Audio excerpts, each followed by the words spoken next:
and welcome to the Crypto Noob channel, your one-stop destination for all things crypto. We're here to unlock the complex world of digital currencies, breaking it down into bite-sized, digestible pieces. If you're curious about crypto, you're in the right place. Don't forget to like, subscribe, and share our videos to stay connected with the latest crypto insights. Without further ado, let's dive into the fascinating world of Bitcoin. Imagine a digital form of money that you can send or receive anywhere around the globe. You're envisioning Bitcoin. Bitcoin is a type of currency, but unlike the paper bills and metal coins you're used to, it's entirely digital. It exists in the virtual world like a file on your computer, but with a value attached to it. Now let's think about how traditional money works. When you send money to someone, you're typically not handing over a physical dollar bill. Instead, you're instructing a bank to transfer a certain amount from your account to someone else's. The bank keeps track of how much money everyone has and makes sure the transactions are legitimate. Bitcoin, however, operates quite differently. It's decentralized, which means there's no central authority, like a bank or government, keeping track of or controlling it. Instead, transactions are verified by a network of computers, known as miners, spread across the globe. These miners work to solve complex mathematical problems to validate transactions, and in return, they're rewarded with new Bitcoins. This process ensures the integrity and security of the Bitcoin network. It's like a public ledger that anyone can access, but no one can alter. And that's the beauty of Bitcoin. It's transparent, secure, and gives power back to the people. Unlike traditional currencies, Bitcoin has a finite supply. There will only ever be 21 million Bitcoins in existence. This limited supply, combined with the growing demand, is what gives Bitcoin its value. Just like gold, there's only so much of it to go around, which is why it's often referred to as digital gold.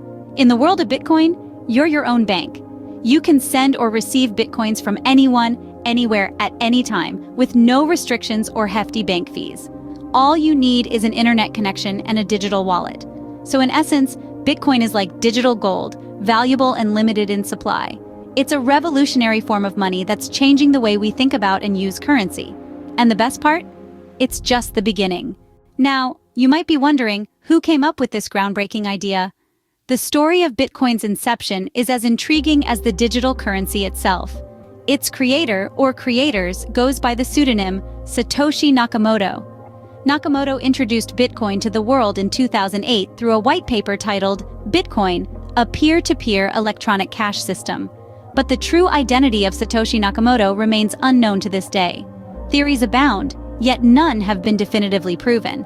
In this white paper, Nakamoto proposed a system for a decentralized digital currency.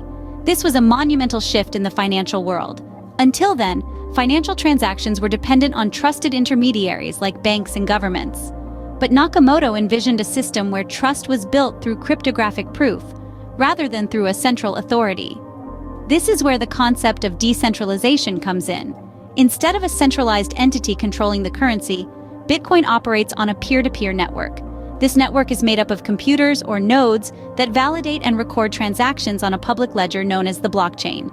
This decentralized approach ensures that no single entity has control over the currency, thereby fostering a level of transparency and security that is unparalleled in traditional financial systems. Bitcoin was the first successful implementation of this concept, and it sparked a revolution. It paved the way for thousands of other cryptocurrencies and inspired a whole new perspective on money and value. It challenged the traditional financial systems and offered an alternative that is open, borderless, and censorship-resistant. Nakamoto's participation in the Bitcoin project ended in 2010 when they handed over the reins to other developers and disappeared from the public eye. Their departure added another layer of mystery to the Bitcoin saga. Though Nakamoto's identity remains a mystery, their revolutionary idea has changed the financial landscape forever. You've probably heard about the halving, but what does it mean? Well, imagine it like this. Bitcoin operates on a system akin to mining for gold. Just like gold miners extract the precious metal from the earth, Bitcoin miners validate transactions, the reward for which is newly minted Bitcoin. But there's a catch. The amount of new Bitcoin that can be mined isn't infinite. It's carefully controlled, ensuring that Bitcoin remains scarce, much like gold. This is where the concept of halving comes into play. Every 210,000 blocks of transactions, roughly every 4 years, the reward for mining Bitcoin is halved. Yes, halved. This means that the amount of new Bitcoin entering circulation is reduced by 50%. This event is aptly termed the halving. So why does this matter? Well, the halving plays a crucial role in controlling Bitcoin's supply. By halving the reward for mining, the rate at which new Bitcoin is created slows down, limiting the total supply. This scarcity is a fundamental part of what gives Bitcoin its value. But it's not just about scarcity. The halving also creates a sense of anticipation and excitement within the crypto community. It's a pivotal event that has historically led to significant shifts in Bitcoin's price. In essence, the halving is what keeps Bitcoin rare and valuable, much like gold. So why was Bitcoin created and what can you do with it?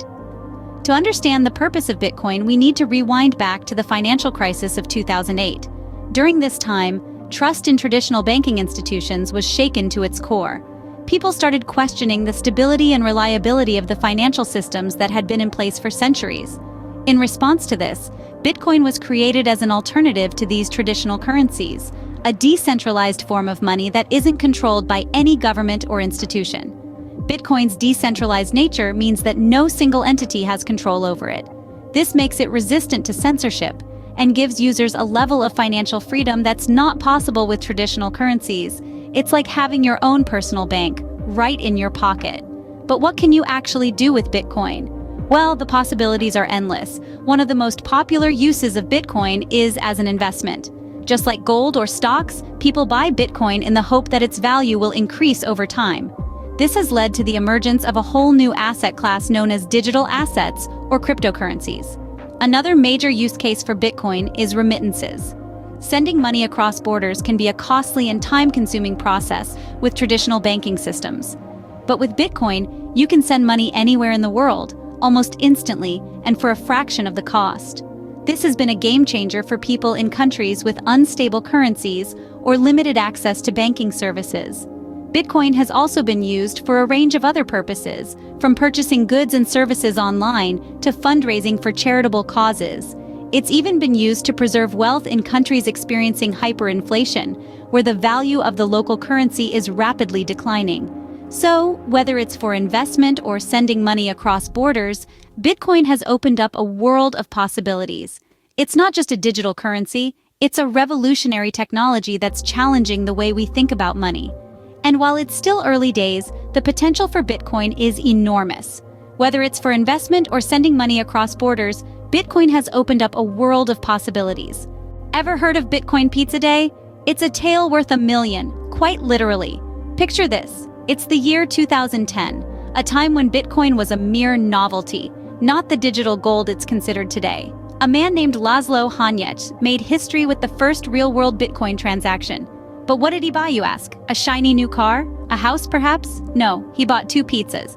Yes, you heard right, pizzas. But here's the kicker. He didn't pay with traditional currency. Instead, he shelled out 10,000 Bitcoins. At the time, it seemed like a fair deal.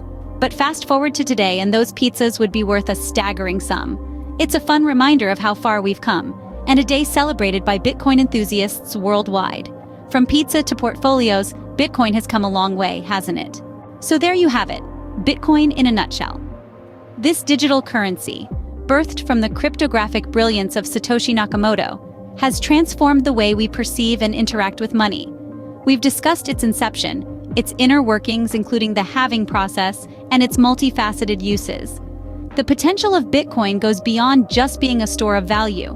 It's about decentralization, about giving power back to the people, and about creating a new financial paradigm. Remember the story of Bitcoin Pizza Day? It's a stark reminder of Bitcoin's meteoric rise and the immense potential it holds.